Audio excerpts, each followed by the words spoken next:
Hey everybody, welcome back to my channel. Welcome back to another video. This is part 3 of 3, the final video of a mini series that I had been working on, all about creating an aspen meadow, an aspen forest in acrylic paints, and wanted to share some of the colors, some of the techniques and things like that. And I finished this painting, man, over a year ago, but I'm excited to jump back in and share this video with you guys. And let's get started.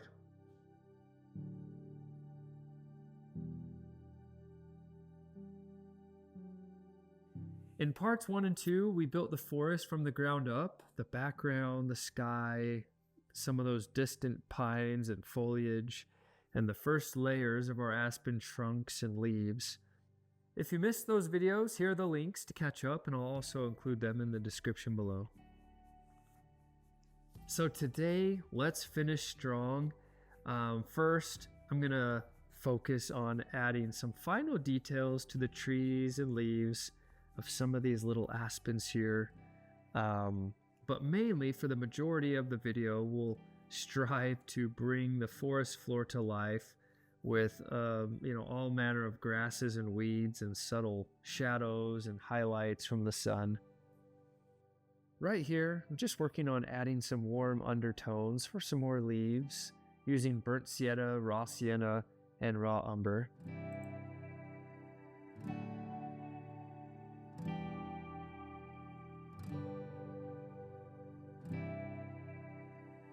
And then once we have those warm undertones down, then we can add those final highlights, glazing a brighter mix of yellow medium, light bismuth yellow, and raw sienna.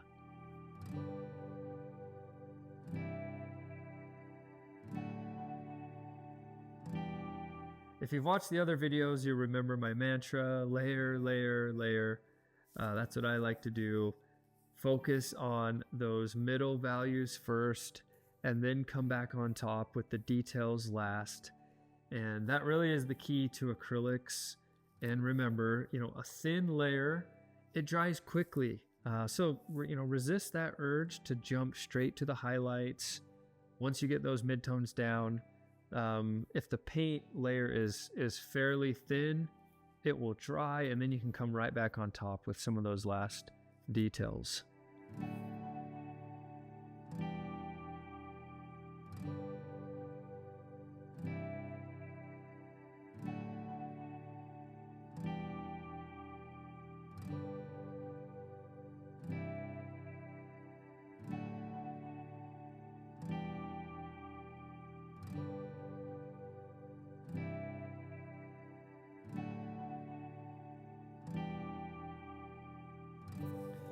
Okay, let's transition now to building out our forest floor. So next, I will block in the shadowy undergrowth with a mix of raw umber, burnt umber, and ultramarine blue. Ultramarine blue plus burnt umber creates a deep and really just a beautiful natural dark look that's more transparent, and I'll say more interesting than just straight black. I rarely use black straight from the tube, and you can tweak it to make it more warm or more cool with a touch of more sienna or more blue. But this technique is fun. It creates a range of dark colors or even grays, and it gives you that flexibility in adjusting for warmth or coolness.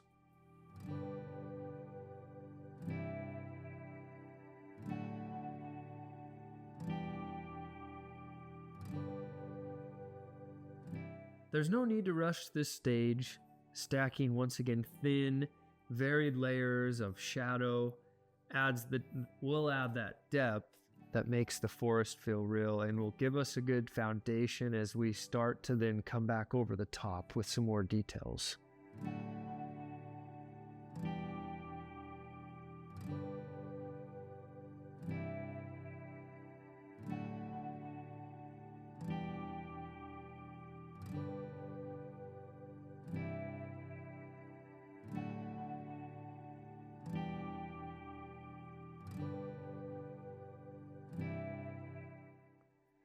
So once that dark foundation is in, I grab a small fan brush and mix some of those lighter greens now, playing with yellow, green, and earthy browns.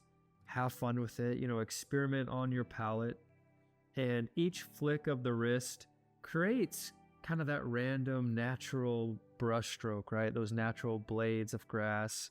So change the direction often, change your pressure so nothing looks too uniform with each brush stroke.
Now for the fine detail, I switch over to a liner brush and pull individual strands of grass and weeds in different directions.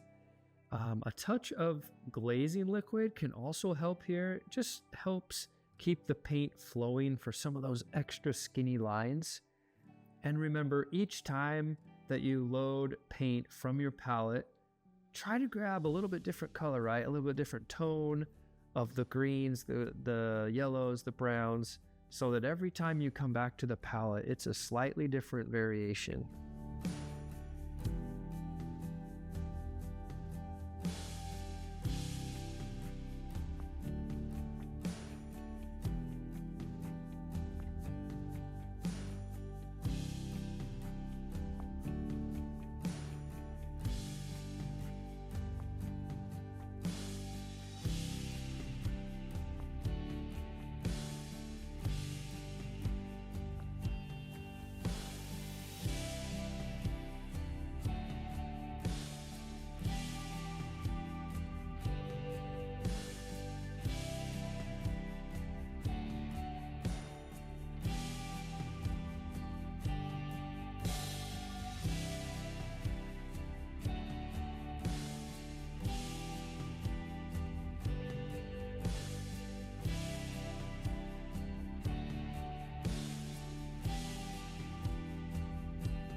I didn't do this here, but just an extra tip. If you'd like to have fun and work on getting a softer blend for some of those distant leaves, you could very lightly mist the surface of your canvas with a little water bottle. And then, or you could also use a slow drying medium to keep that paint workable just a little bit longer. And that's one of those differences between acrylics and oils, because the acrylics will dry faster.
So what I did off camera, I did add some fallen logs and some sticks and a few rocks for texture and variety. It's not all going to be, just grasses, especially some of those aspen logs that have fallen.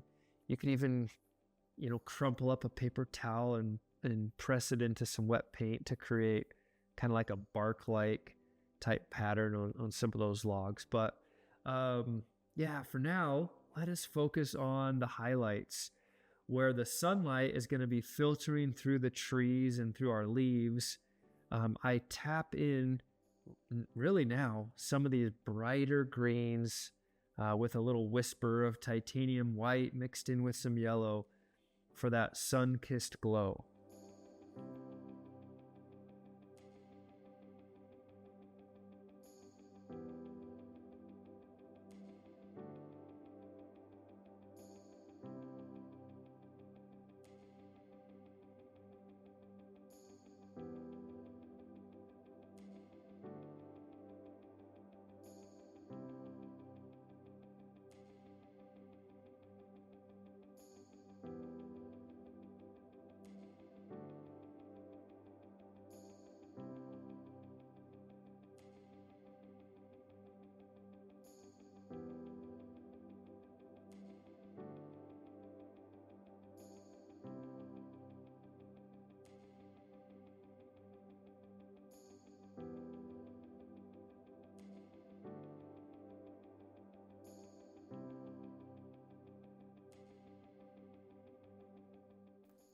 Another technique that you could try is when your paint is semi-dry, so you had just applied it, grab a dry fan brush and drag it lightly over that semi-dry paint to create kind of that soft, in air quotes, out of focus look for some of the background grasses.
Once again, I mentioned this before, as we work on the highlights, same thing. I try to be very conscious of each flick of the wrist, and I want it to be random. I want it to look natural. So yeah, change the pressure, change the direction often, so nothing looks too uniform. You want it to look messy, you want it to look natural. And once again, same reminder, each time you go back to the palette, strive to get a little bit different tone, a little bit different shade of yellow, of green. Yeah, keep it messy, keep it different.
Now, near the base of the trees, what I wanted was a layer of long, dry grasses and thistles, things like that.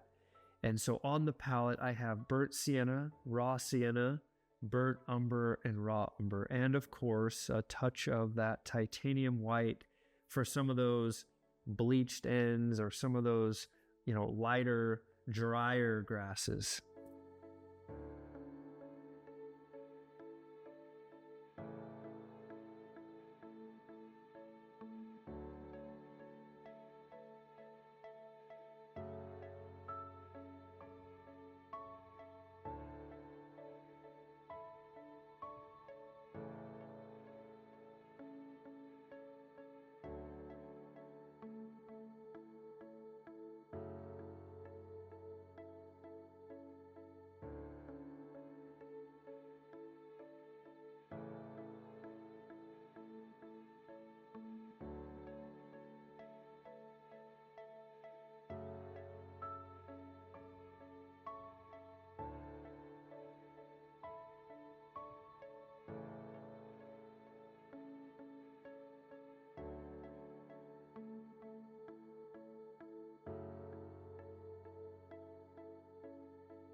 So once we are done with that, that layer of those dry grasses back there along the base of the trees, I kind of sat back and I said, what can I now go back in and add to, the forest undergrowth to really just make it come to life. And so I went back and added, all sorts of things, little saplings, little ferns, shrubs, different weeds, where needed, more grasses.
Okay, we are wrapping up. The forest floor is looking complete and our Aspen Meadow is about finished. Remember, acrylics dry fast, so you can always keep building more layers, until it feels just right. Acrylics are a lot of fun that way. Have fun, experiment with different, color mixes And don't be afraid of a little bit of that controlled chaos. But I appreciate you guys following along on this mini series. Thanks so much for watching. Please subscribe if you haven't already. Thank you for the support, and we'll see you next time. Take care.